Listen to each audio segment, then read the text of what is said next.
అందరికీ నమస్తే అండి. వైఎస్ వివేకానంద రెడ్డి గారి కేసు. ఈ కేసులో మనం అప్డేట్స్ చెప్పుకొని చాలా కాలం అయింది. బహుశా గత 5-6 నెలల నుంచి కూడా ఈ కేసుని అందరూ మర్చిపోయి ఉంటారు. ఈ కేసులో అప్డేట్స్ లేవు, సిబిఐ ఛార్జ్ షీట్లు లేవు, అరెస్టులు లేవు, వార్నింగులు లేవు, హెచ్చరికలు లేవు, కోర్టు వాయిదాలు లేవు, ప్రెస్ మీట్లు లేవు, ఏమీ లేవు. కేవలం ఎన్నికల ప్రచారం సందర్భంగా ఫిబ్రవరి, మార్చి, ఏప్రిల్, మే నెలల్లో వైఎస్ సునీత గారు అండ్ షర్మిల గారు మాత్రమే కొన్ని సందర్భాల్లో ఎన్నికల ప్రచార సభల్లో తన తండ్రి హత్య కేసు గురించి ప్రస్తావించారు తప్ప సిబిఐ విచారణలో ఎటువంటి పరిణామాలు కూడా గత 6 నెలలుగా లేవు. కోర్టు వాయిదాలు, కోర్టు విచారణ రూపంలో కూడా పరిణామాలు ఏమీ లేవు. సో ఏమో రాష్ట్రం మర్చిపోయిందేమో, ప్రభుత్వం మారింది కదా, కొత్త ప్రభుత్వం వచ్చింది కదా, కేంద్రంలో కూడా ఈ ప్రభుత్వానికి పట్టుంది కదా, సో వీళ్ళేమన్నా వైఎస్ వివేకానంద రెడ్డి గారి కేసును మళ్ళీ తిరగేస్తారేమో, సో వాస్తవాల్లోకి వెళ్తారేమో, పెద్ద తలకాయలను పట్టుకుంటారేమో అని చాలామందిలో హోప్స్ ఉన్నాయి. సో దానికి ఒక చిన్న ట్విస్ట్, ఒక చిన్న అడుగు ఈరోజు పడింది అనుకోవచ్చు. అదేంటంటే దస్తగిరి ఈ కేసులో మొదటి నుంచి కూడా ఆయన కీలకం. ఆయనే కదిరి నుంచి గొడ్డలు తీసుకొచ్చి ఆయనే నరికారనేది వివేకం అనే సినిమాలో చూపించారు. సరే అది నిజమో అబద్ధమో పక్కన పెట్టేద్దాం, అది సినిమా కథ. సో ఆ దస్తగిరి ఈ కేసులో కీలకమైన నిందితుడు. ఇప్పుడు వరకు కూడా అప్రూవర్గా మారిన నిందితుడు. సిబిఐకి అన్ని ఆధారాలు, అన్ని వివరాలు పూర్తిగా ఎక్కడి నుంచి ఏం చేశారు, ఎలా చేశారు, ఏ విధంగా చేశారు, ఎవరెవరు చేశారు, మొత్తం పూర్తి స్థాయి వివరాలు. అంటే ఈ కేసు విచారణలో సిబిఐకి మొత్తం చెప్పాడు ఆయన దస్తగిరి. తన స్టేట్మెంట్లో కొన్ని ఆధారాలు కూడా చూపించాడు ఆయన.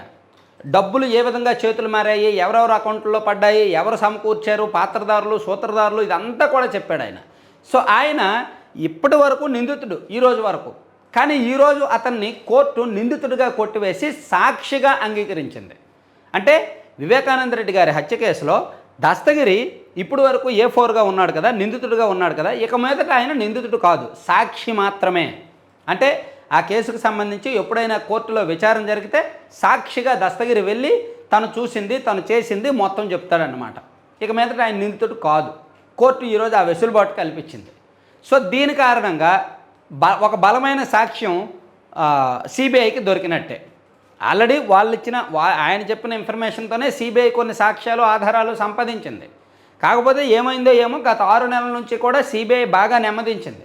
6 నెలల నుంచి దాదాపుగా 1 ఇయర్ దాటింది. అప్పుడెప్పుడు లాస్ట్ ఇయర్ అనుకుంటా అవినాష్ రెడ్డి గారిని అరెస్ట్ చేయడానికి నోటీసులు ఇచ్చి నాటకీయ పరిణామాలు జరిగాయి చూడండి.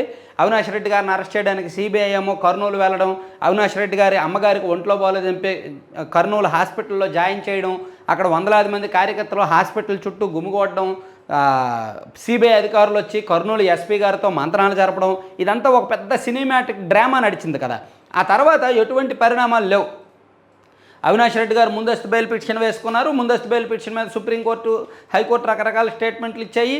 అరెస్టు చేయొద్దని చెప్పలేదు, చేయమని చెప్పలేదు. భాస్కర్ రెడ్డి గారు జైల్లో ఉన్నారు, వీళ్ళందరూ ఉన్నారు. అవినాష్ రెడ్డి గారు జోలికి అయితే వెళ్ళాల. సో ఇప్పుడు ప్రస్తుతం వైసీపీ అధికారంలో లేదు. సో పొలిటికల్గా సిబిఐ మీద పెద్ద ఒత్తిళ్ళు ఉండవు. పొలిటికల్గా సిబిఐకి కొంత స్వేచ్ఛ ఉంటుంది, వాళ్ళు ఏదైనా నిర్ణయం తీసుకోవచ్చు. సో వివేకానంద రెడ్డి గారి కేసులో ఫైనల్ అంటే దాదాపుగా ఒక 90-95% వరకు విచారణ పూర్తి చేశారు. ఛార్జ్ షీట్లు కూడా దాదాపుగా వేశారు. సో మిగిలిన 5% విచారణ పూర్తి అవ్వాలి అంటే అవినాష్ రెడ్డి గారు విచారణకు హాజరవ్వాలి. అవినాష్ రెడ్డి గారు విచారణకు పూర్తిగా సహకరించాలి. ఇన్నాళ్ళు అంటే ఆయన కీలకమైన పొజిషన్లో ఉన్నారు, ఆయన పార్టీ పూర్తి స్థాయిలో అధికారంలో ఉంది, కేంద్రంలో కూడా వాళ్ళకి 22 మంది ఎంపీల బలం ఉంది, బీజేపీతో స్నేహం ఉంది కాబట్టి ఆయన చెప్పింది నడిచింది. సిబిఐ కూడా పెద్దగా ప్రెజర్ పెట్టాల. కానీ ఇప్పుడు ఆ పరిస్థితి లేదుగా.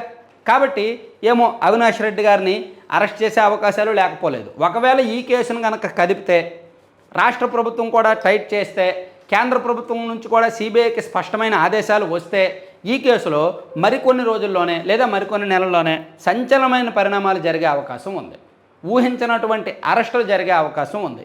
విచారణకు పెద్ద వాళ్ళని పిలిచే అవకాశం అయితే ఉందన్నమాట. Thank you.